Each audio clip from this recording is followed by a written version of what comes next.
It's funny how much can change after 30 plus seasons on the air. Welcome to Watch Mojo, and today we're counting down our picks for the top 10 times The Simpsons made fun of Disney. I, for one, salute our new corporate overlords. Now, family, put on the mouse ears. You only get one chance to make a first impression. For this list, we're looking at instances where The Simpsons parodied or took shots at their future mouse-eared overlords. Itchy scratchy, itchy, itchy scratchy, itchy scratchy, itchy. Number 10, the 20th Century Fox acquisition. Don't blame us, Dad. The celebrities are the ones who canned you. The title of this season 10 episode, When You Dish Upon a Star, is an obvious take on the Disney anthem When You Wish Upon a Star. While the episode has nothing to do with Pinocchio, it did predict that the stars would one day align for Disney to purchase the show's parent company, Fox. Attention, star-struck fools! Through a visual gag, it's noted that 20th Century Fox is a division of Walt Disney Company. At the time, this was presumably poking fun at Disney's recent acquisitions of the ABC and ESPN networks. The joke wound up being even more relevant nearly 20 years later, however, when Disney entered negotiations to purchase Fox. The deal officially went through in March 2019, making The Simpsons part of the Disney family. Sold! Howard, you've done it again. These happy days are yours and mine. Number 9, copyright expired. It's no secret that Disney is very protective of its property. If your product invites too much comparison to the Disney brand, a lawsuit is likely on the horizon. So when Principal Skinner uses the slogan, "The happiest place on earth" for the school carnival, Disneyland threatens to sue Springfield Elementary. The happiest place on earth is a registered Disneyland copyright. Well, gentlemen, it's just a small school carnival. And it's heading for a great big lawsuit. What Disney's lawyers don't realize is that Skinner was a Green Beret in the United States Army. Before a legal battle can ensue, Skinner commences a literal battle that leaves the lawyer and one of his bodyguards whimpering on the ground. Another Disney minion attempts to get away, but Skinner sends him packing with a mouse-eared briefcase. Copyright expired. Of course, now that Disney owns The Simpsons, we shouldn't expect any more copyright wars. Number 8, Sherry Bobbins. This practically perfect episode parodies Disney's Mary Poppins, although Sherry Bobbins claims upfront that she is an original creation. Julie Andrews herself was actually set to voice this send-up of her iconic character, but the producers ultimately gave the role to Maggie Roswell, the voice of Maude Flanders. If you cut every corner, it is really not so bad. Everybody does it, even Mom and Dad. The episode puts several satirical spins on classic Sherman Brothers songs, including The Perfect Nanny, A Spoonful of Sugar, and Feed the Birds. We also get groundskeeper Willie channeling Bert and Mr. Burns flying a kite. I feel practically super-duper fragically What's this strange sensation in my chest? I think your heart's beating again. Ooh, that takes me back. Unlike the Banks family, though, The Simpsons remain completely dysfunctional, prompting Sherry to fly away with her umbrella. Do you think we'll ever see her again? I'm sure we will, honey. I'm sure we will. Given the character's hilariously dark exit, probably shouldn't plan on seeing Sherry Bobbins' returns anytime soon. Number 7, See My Vest. In addition to referencing the famous spaghetti scene from Lady and the Tramp, this episode largely satirizes 101 Dalmatians. I'm sure he's plotting some brilliant scheme to get those puppies. There you go. There you go. You too. When the Simpsons find themselves looking after 25 Greyhound puppies, Mr. Burns kidnaps the dogs in order to make them into a tuxedo. Instead of Cruella de Vil's song, however, Burns borrows a few notes from the BR guest number in Beauty and the Beast. See my vest, made from real gorilla chest. Feel this sweater, there's no better than authentic Irish setter. Sadly, the puppies won't be the first animals to have died in the name of fashion, as Mr. Burns shows off his wardrobe of turtles' necks, grizzly bear underwear, and a vest made from gorilla chest. Burns sings the tune with the same upbeat charisma as Lumiere, which is hysterically at odds with its grim, even graphic subject matter. Na na na na na na na na na. Bart! Sorry. Number 6, Disneyland. A not-so-subtle imitation of various Disney parks, Disneyland is briefly seen in Season 2. The amusement park resurfaces in Season 26, and this time the writers come off as much more cynical, describing it as the happiest hell on Earth. A lengthy car trip is followed by an even more tedious journey simply to enter the park. I see land! Once inside, the Simpsons end up bleeding their wallets dry and sitting through repetitive rides. I just want to sit down, but the line for the bench is too long. The episode also draws attention to Disney's acquisition of Star Wars and the overhaul to make Pirates of the Caribbean more politically correct. They revamped this ride because of massive complaints from 2 people. No means no.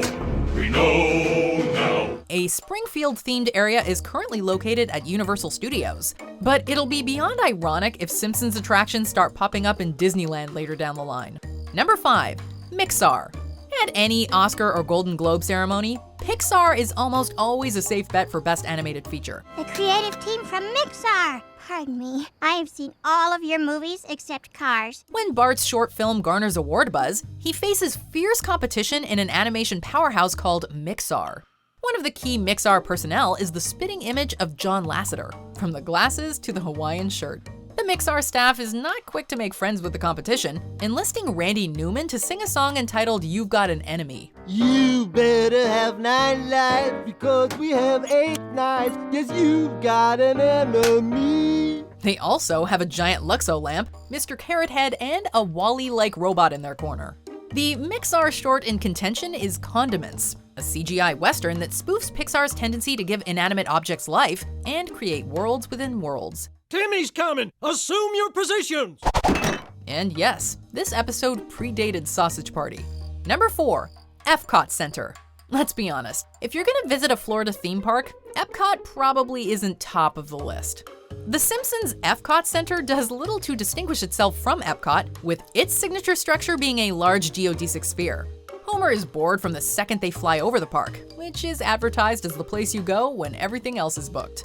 The park's vision of the future apparently hasn't been updated since the late 60s, and it really shows. The world of tomorrow.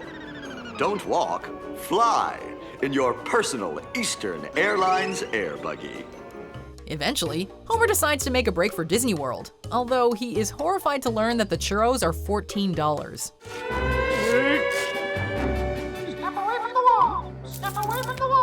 As many jabs as the episode takes at Epcot, the writers have to admit that Disney parks do have some incredible restaurants.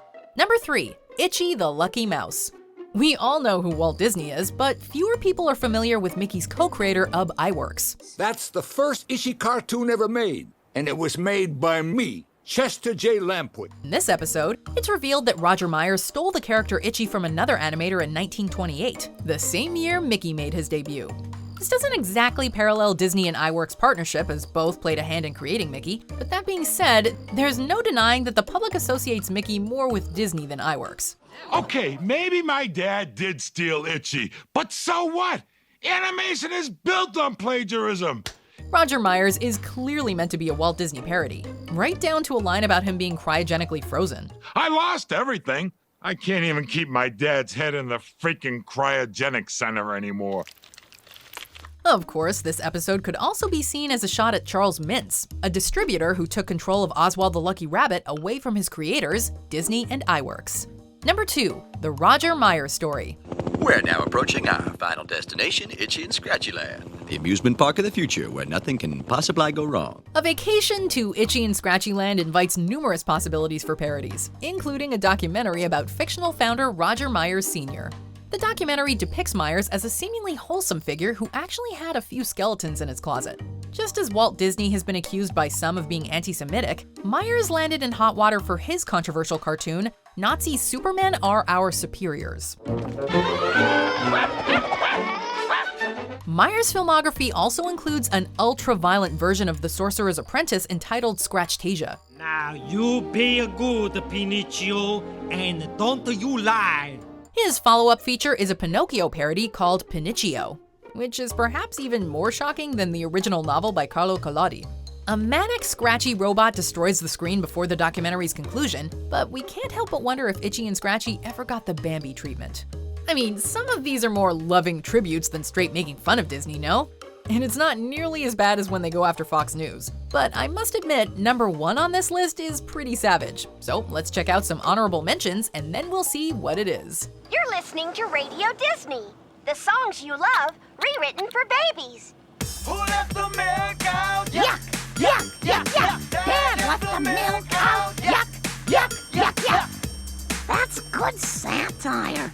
Hi ho hi, it's off to work, go hi.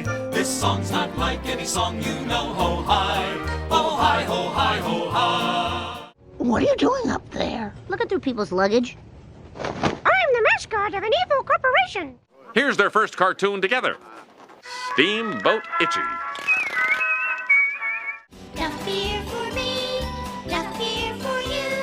I'll have a dog, you have one too. Before we continue, be sure to subscribe to our channel and ring the bell to get notified about our latest videos. You have the option to be notified for occasional videos or all of them. If you're on your phone, make sure you go into your settings and switch on notifications. Number 1. Simba.